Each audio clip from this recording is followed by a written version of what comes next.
Damai sejahtera yang melampaui akal, itulah yang menguasai hati dan pikiranmu di dalam Kristus Yesus Tuhan kita. Amin. Bapak, Ibu, Saudara yang dikasihi Tuhan, firman Tuhan yang menyapa kehidupan kita di pagi hari ini, Kamis tanggal 30 Mei tahun 2024, diambil dari kitab 1 Yohanes pasal 3 ayat 24. Dikatakan, barang siapa menuruti segala perintahnya, ia diam di dalam Allah dan Allah di dalam kita. Dan demikianlah kita ketahui bahwa Allah ada di dalam kita, yaitu Roh yang telah Ia karuniakan kepada kita. Demikian pembacaan firman Tuhan. Bapak, Ibu, Saudara yang dikasihi Tuhan, dalam nats firman Tuhan yang kita dengar di pagi hari ini, di sini sangat ditekankan, yaitu Allah ada di dalam kita. Dari kutipan firman Tuhan yang berhubungan dengan Allah di dalam kita, ada dua hal yang perlu kita lihat, yaitu tentang perintahnya, dan yang kedua yang berhubungan dengan makna Allah di dalam kita, yaitu Roh yang telah Ia karuniakan kepada kita. Bapak, Ibu, Saudara yang dikasihi Tuhan, dikatakan perintahnya. Apa perintah Tuhan ini? Perintah Tuhan itu digenapi oleh Yesus Kristus di dalam kasih-Nya. Dan Paulus pernah mengatakan berhubungan dengan firman atau hukum Tuhan, dikatakan kepada jemaat Roma dalam pasal 13 ayat 8 dikatakan, janganlah kamu berhutang apa-apa kepada siapapun juga, tetapi hendaklah kamu saling mengasihi, sebab barang siapa mengasihi sesamanya manusia, ia sudah memenuhi hukum Taurat. Jadi memenuhi hukum Taurat itu dikatakan adalah sehubungan dengan perkataan Paulus, yaitu dengan melakukan kasih kepada sesama manusia. Dan yang berikut yang mau kita lihat melalui pembacaan firman Tuhan, Allah di dalam kita. dan sekaligus dihubungkan dengan makna Allah ada di dalam kita, yaitu roh yang telah Ia karuniakan kepada kita. Yang menjadi pertanyaan bagi kita orang percaya, siapa roh itu? Siapa yang dikatakan penulis kitab Yohanes ini, yaitu roh sendiri?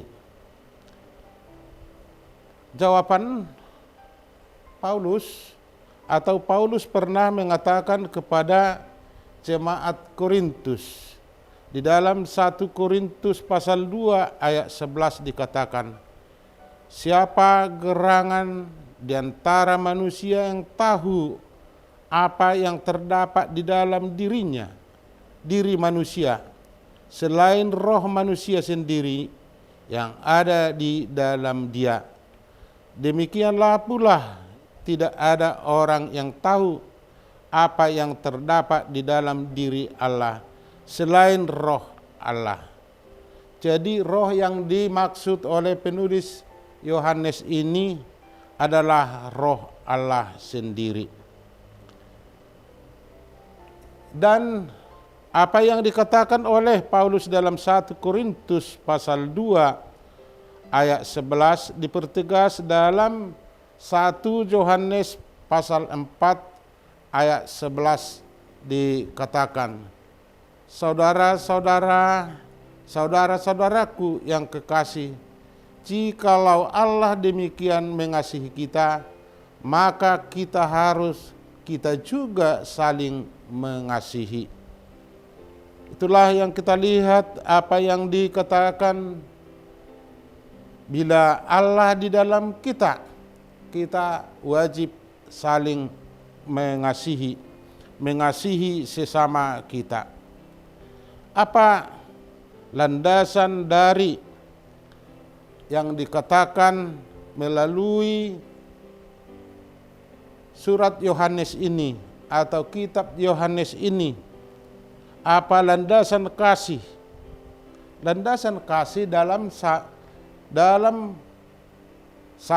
Yohanes pasal 4 ayat 11 tadi, yaitu Allah ada di dalam kita, yaitu berhubungan dengan penebusan Kristus.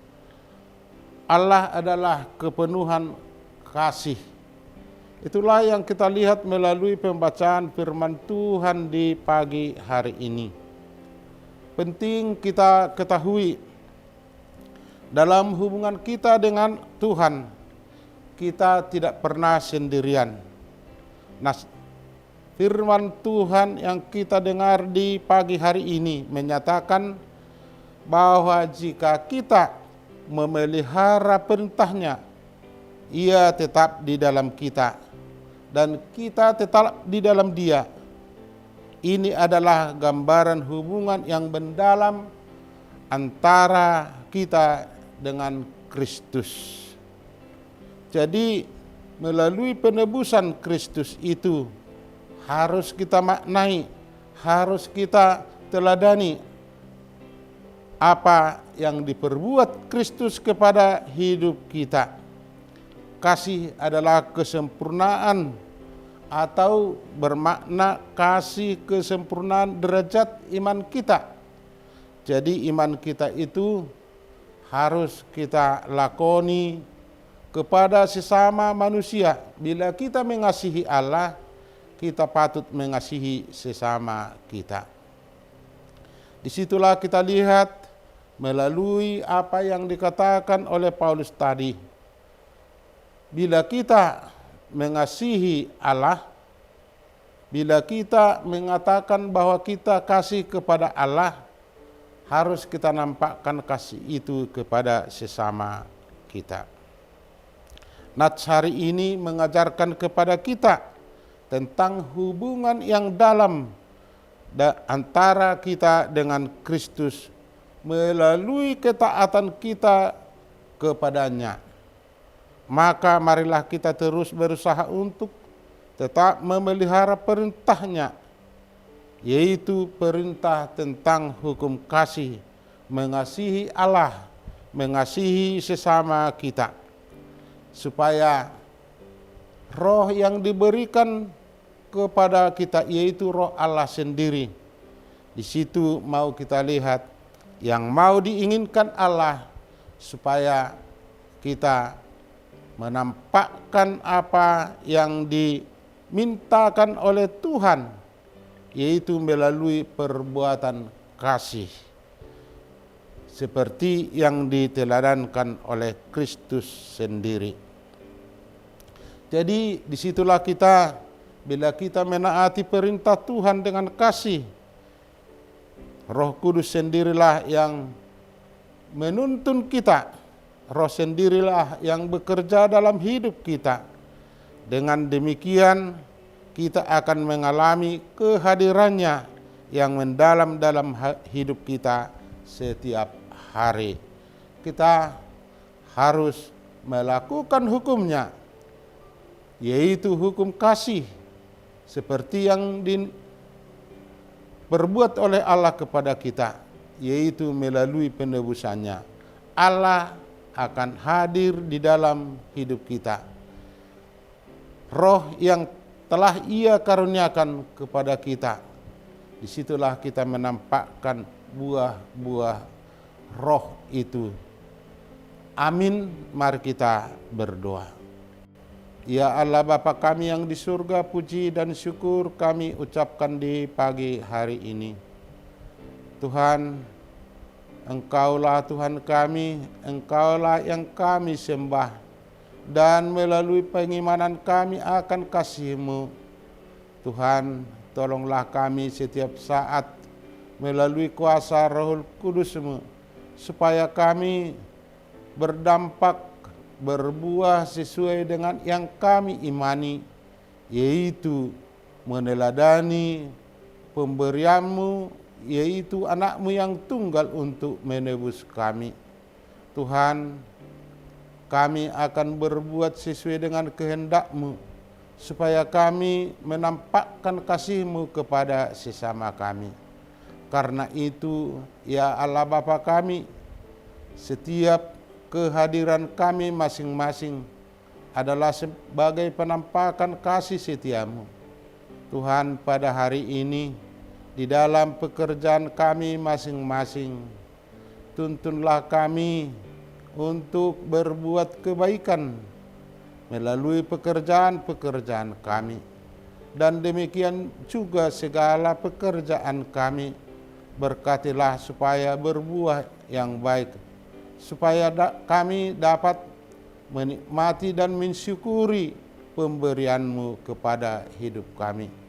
Demikian juga ya Allah Bapa kami yang di surga, berikanlah kekuatan kepada saudara-saudara kami bila ada yang berbeban berat. Hiburlah mereka melalui Roh Kudus-Mu. Berikanlah pertolongan kepada saudara kami yang di dalam kesakitan. Sembuhkanlah mereka supaya mereka mendapat kesehatan yang sesuai mereka harapkan. Tuhan, dalam satu hari ini, ke dalam tangan-Mu lah hidup kami. Hapuskanlah segala dosa kami. Kami hanya berdoa di dalam Kristus Yesus, Juru Selamat kami. Amin.